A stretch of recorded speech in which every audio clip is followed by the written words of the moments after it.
दोस्तों, झारखंड में स्टूडेंट्स का प्रोटेस्ट सिर्फ एक दिन का गुस्सा नहीं है, ये उस फ्रस्ट्रेशन का रिजल्ट है जो सालों से जमा हो रहा था। सोचिए, एक युवा कई साल पढ़ाई करता है, घर वालों के पैसे लगते हैं, दिन रात तैयारी करता है और आखिर में जब सरकारी एग्जाम देता है तो सवाल उठता है, भाई एग्जाम ही जेन्युइन था या नहीं। यही सवाल आज झारखंड के हजारों स्टूडेंट पूछ रहे हैं। इस पूरे मामले की जड़ में जेपीएससी और जेएसएससी जैसे रिक्रूटमेंट एग्जामिनेशंस को लेकर लगे पेपर लीक, इरेगुलरिटीज और करप्शन के एलिगेशंस हैं। 14वीं जेपीएससी प्रीलिमिनरी एग्जाम को लेकर विवाद तब और बढ़ गया जब एक कैंडिडेट की कथित ओएमआर शीट सोशल मीडिया पर वायरल हुई। दावा था कि उसने सिर्फ 48 क्वेश्चंस अटेम्प्ट किए, लेकिन उसे 144 मार्क्स मिले और वो मेंस के लिए क्वालिफाई कर गया। अब ये शीट जेन्युइन थी या नहीं, इसकी प्रॉपर इन्वेस्टिगेशन जरूरी है, लेकिन ऐसी खबर ने स्टूडेंट का भरोसा और कमजोर जरूर कर दिया और मामला आज का भी नहीं बताया जा रहा। 2003 से 2026 तक अलग अलग एग्जामिनेशंस में paper leak, marks, interview evaluation, OMR और रिक्रूटमेंट इरेगुलरिटीज के आरोप का पूरा पैटर्न बताया गया है। यानी स्टूडेंट्स का सवाल सिर्फ एक एग्जाम को लेकर नहीं है, वे पूरे रिक्रूटमेंट सिस्टम की क्रेडिबिलिटी पर सवाल उठा रहे हैं। इसी फ्रस्ट्रेशन के बीच स्टूडेंट ने विधानसभा घेराव का फैसला किया। उनकी प्रमुख डिमांड्स में 14वीं जेपीएससी प्रीलिमिनरी को कैंसिल करना, जेपीएससी जेएसएससी की पिछली रिक्रूटमेंट की independent investigation, judicial inquiry, external agencies की जांच और रिक्रूटमेंट प्रोसेस में रीइंफॉर्म शामिल है। और यहाँ कहानी थोड़ी सीरियस हो जाती है, क्योंकि जब हजारों युवाओं का भरोसा एग्जाम सिस्टम से उठने लगे तो मामला सिर्फ नौकरी का नहीं रहता, मामला बन जाता है पूरे सिस्टम पर ट्रस्ट का। अब सवाल आता है कि स्टूडेंट्स का गुस्सा इतना बड़ा क्यों हुआ, क्योंकि उसके हिसाब से प्रॉब्लम सिर्फ एक पेपर लीक की नहीं, बल्कि पूरे एग्जामिनेशन सिस्टम पर भरोसा टूटने की है। झारखंड सन 2000 में बिहार से अलग होकर एक नया स्टेट बना था, लेकिन उस स्टूडेंट का कहना था कि रिक्रूटमेंट एग्जाम से जुड़ी इरेगुलरिटीज का सिलसिला उसके बाद भी खत्म नहीं हुआ। 2003 के हिस्ट्री पेपर लीक से लेकर 2006 से 2008 में मार्क्स को लेकर सवाल, 2008 से 2014 तक इंटरव्यू इवैल्यूएशन पर एलिगेशंस, 2021 में ओएमआर शीट्स गायब होने का विवाद और 2024 में जनरल नॉलेज पेपर लीक जैसे कई केसेस गिनाए गए हैं। 2026 में फिर एग्जामिनेशंस की इंटीग्रिटी पर सवाल उठे। यानी स्टूडेंट इसे आइसोलेटेड इंसिडेंट नहीं, बल्कि लंबे समय से चल रहे पैटर्न के तौर पर देखते हैं। अब इमेजिन करो, 36,000 कैंडिडेट्स एक एग्जाम के लिए बैठते हैं और बाद में मेरिट लिस्ट, कट ऑफ और इवैल्यूएशन प्रोसेस को लेकर सवाल उठने लगे। 103 पोस्ट के लिए करीब 36,000 स्टूडेंट अपीयर्ड हुए और बाद में 2200 से ज्यादा कैंडिडेट मेंस के लिए क्वालिफाई हुए।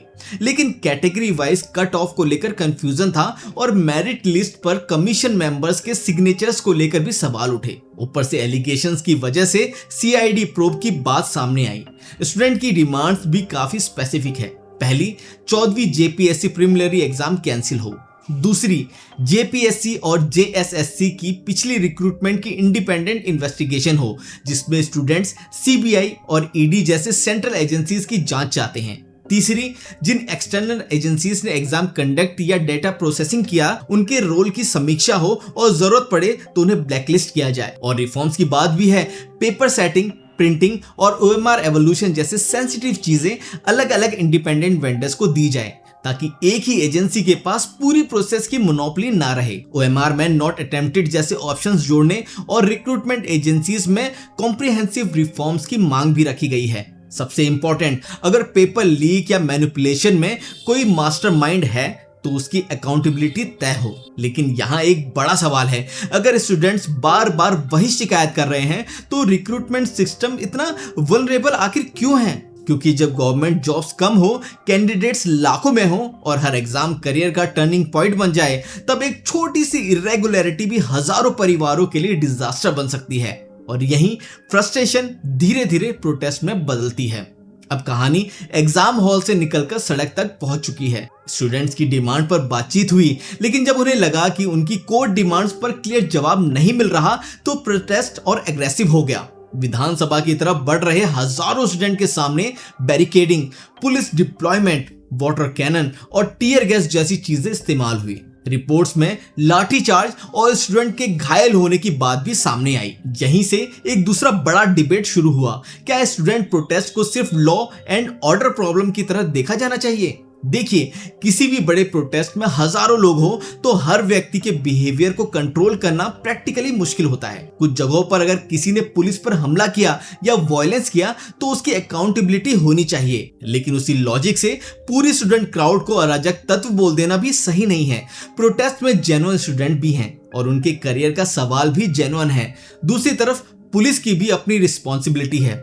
क्राउड कंट्रोल करना आसान काम नहीं होता, लेकिन जब सामने अनएम्प्लॉयड या एग्जाम एस्पिरेंट हो तो सिचुएशन को अननेसेसरली एस्केलेट करने से बचना भी उतना ही इंपॉर्टेंट है। इस प्रोटेस्ट में एक इंटरेस्टिंग बात भी सामने आई। स्टूडेंट्स ने रिपोर्टेडली अपने प्रोटेस्ट में पॉलिटिकल और रिलीजियस स्पीचेस अवॉइड करने का कोड ऑफ कंडक्ट रखा। उनका focus paper leaks, examination reforms और रिक्रूटमेंट ट्रांसपेरेंसी पर रखने की कोशिश की। यहां तक कि बारिश में सिक्योरिटी फोर्सेस को भी फूड ऑफर किया गया, क्योंकि स्टूडेंट्स मानते हैं कि पुलिस पर्सोनल अपनी ड्यूटी कर रहे हैं। प्रोटेस्ट में वंदे मातरम के स्लोगन्स भी लगाए गए, लेकिन इसी बीच पॉलिटिक्स की एंट्री ऑलमोस्ट इनविटेबल थी। अपोजिशन पार्टीज ने स्टूडेंट के प्रोटेस्ट को सपोर्ट किया और बीजेपी ने गवर्नमेंट के रिस्पांस को लेकर झारखंड बंद का कॉल भी दिया। अब सपोर्टर्स कहेंगे अपोजिशन का काम ही गवर्नमेंट को चैलेंज करना है। क्रिटिक्स कहेंगे पॉलिटिकल पार्टीज हर आंदोलन में अपना फायदा ढूंढती है। लेकिन असली सवाल शायद इससे भी बड़ा है। अगर स्टूडेंट अपनी नौकरी और फेयर एग्जामिनेशन की मांग कर रहे हैं तो उनकी आवाज सुनने के लिए उन्हें किस पार्टी का सपोर्टर होना जरूरी है। और यहीं से कहानी प्रोटेस्ट से निकलकर इंडियन पॉलिटिक्स की सबसे पुरानी बीमारी सिलेक्टिव आउटरीच तक पहुंच जाती है। अगर झारखंड का इशू इतना सीरियस है तो इसकी आवाज बाकी देश तक उतनी तेजी से क्यों नहीं पहुंची? यहीं पर सोशल मीडिया और पॉलिटिक्स का एक इंटरेस्टिंग एंगल सामने आता है। आरोप लगाया गया कि दिल्ली के दूसरे प्रोटेस्ट के दौरान पॉलिटिशियंस, सेलिब्रिटीज और इन्फ्लुएंसर्स काफी एक्टिव थे, लेकिन झारखंड के स्टूडेंट के मामले में वही लेवल की विजिबिलिटी नहीं दिखी। कुछ लोगों का कहना है कि शायद ये प्रोटेस्ट इंस्टाग्राम फ्रेंडली नहीं था। ना फैंसी पोस्टर्स, ना सेलिब्रिटी फेसेस, ना मैसिव पीआर कैंपेन। लेकिन प्रोटेस्ट की पॉपुलैरिटी और उनकी लेजिटिमेसी अलग चीजें हैं। कोई आंदोलन वायरल है इसका मतलब ये नहीं कि उनकी मांग ऑटोमेटिकली सही है, और कोई आंदोलन वायरल नहीं है इसका मतलब ये भी नहीं कि उनकी प्रॉब्लम छोटी है। असल प्रॉब्लम यहाँ अनएम्प्लॉयमेंट और अपॉर्चुनिटी की है। जब किसी स्टेट में गवर्नमेंट जॉब्स लिमिटेड हो, प्राइवेट सेक्टर अपॉर्चुनिटीज पर्याप्त ना हो और लाखों युवा कॉम्पिटिटिव एग्जाम्स पर डिपेंड करे, तो एक रिक्रूटमेंट एग्जाम सिर्फ एक एग्जाम नहीं रहता। वो कैंडिडेट के लिए कई सालों की मेहनत, फैमिली की उम्मीद और फ्यूचर प्लान बन जाता है। इसलिए पेपर लीक का नुकसान सिर्फ एक दिन एग्जाम देने वाले कैंडिडेट तक सीमित नहीं रहता। अगर एग्जाम कैंसिल होता है तो जेन्युइन कैंडिडेट्स को दोबारा प्रिपरेशन करनी पड़ती है। अगर गलत तरीके से सिलेक्शन हो जाए तो डिजर्विंग कैंडिडेट बाहर हो सकता है, और अगर बाद में अपॉइंटमेंट्स कैंसिल हो तो सिलेक्टेड कैंडिडेट्स भी प्रोटेस्ट कर सकते हैं। यानी सिस्टम की गलती का बिल आखिर में स्टूडेंट भी भरते हैं। इसका लॉन्ग टर्म सॉल्यूशन सिर्फ ज्यादा एग्जाम कराना नहीं है।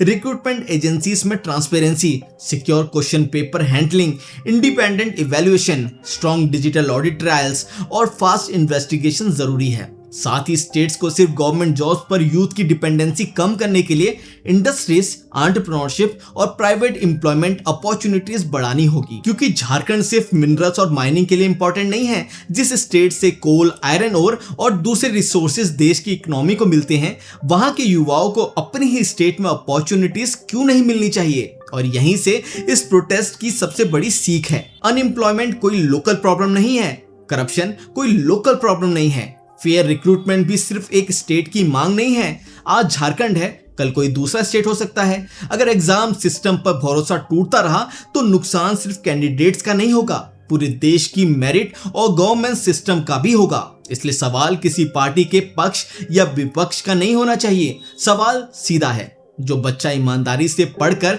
एग्जाम देता है, क्या उसे कम से कम इतना भरोसा मिल सकता है कि उसकी मेहनत का फैसला एक फेयर सिस्टम करेगा? अगर इसका जवाब हाँ है तो रिफॉर्म सिर्फ अनाउंसमेंट नहीं, ग्राउंड रियलिटी बनने चाहिए।